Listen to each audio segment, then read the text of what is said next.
เมื่อคนในครอบครัวของท่านนะคะเกิดอะไรขึ้นจากไปโดยไม่คาดฝันนะคะพี่ฝนขอแนะนำนะคะสิ่งแรกเลยฝากดูว่าท่านมีกรมธรรม์ที่อยู่ในบ้านไหมหรือสามารถเช็คมาที่หน่วยงานคปภ.ได้นะคะว่าคนที่เสียในครอบครัวของท่านเนี่ยมีกรมธรรม์ประกันชีวิตหรือไม่ถ้ามีนะคะเข้ามาติดต่อการยื่นเคลมสินไหมมรณกรรมได้ทุกบริษัทนะคะ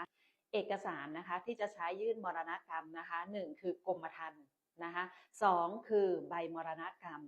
3คือใบแจ้งการตายที่ออกโดยหน่วยงานรัฐนะคะ4คือทะเบียนบ้านบัตรประชาชนของผู้เสียชีวิต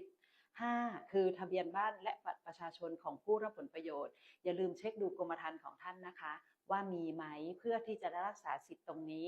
ยื่นทุกที่ทุกสาขาสำนักงานทุกแห่งได้เลยนะคะ แล้วสามารถที่จะมารับสินใหม่ด้วยตัวของท่านเองหรือโอนเข้าบัญชีธนาคารก็ได้ง่ายๆนิดเดียวอย่าลืมรักษาสิทธิ์ของท่านนะคะ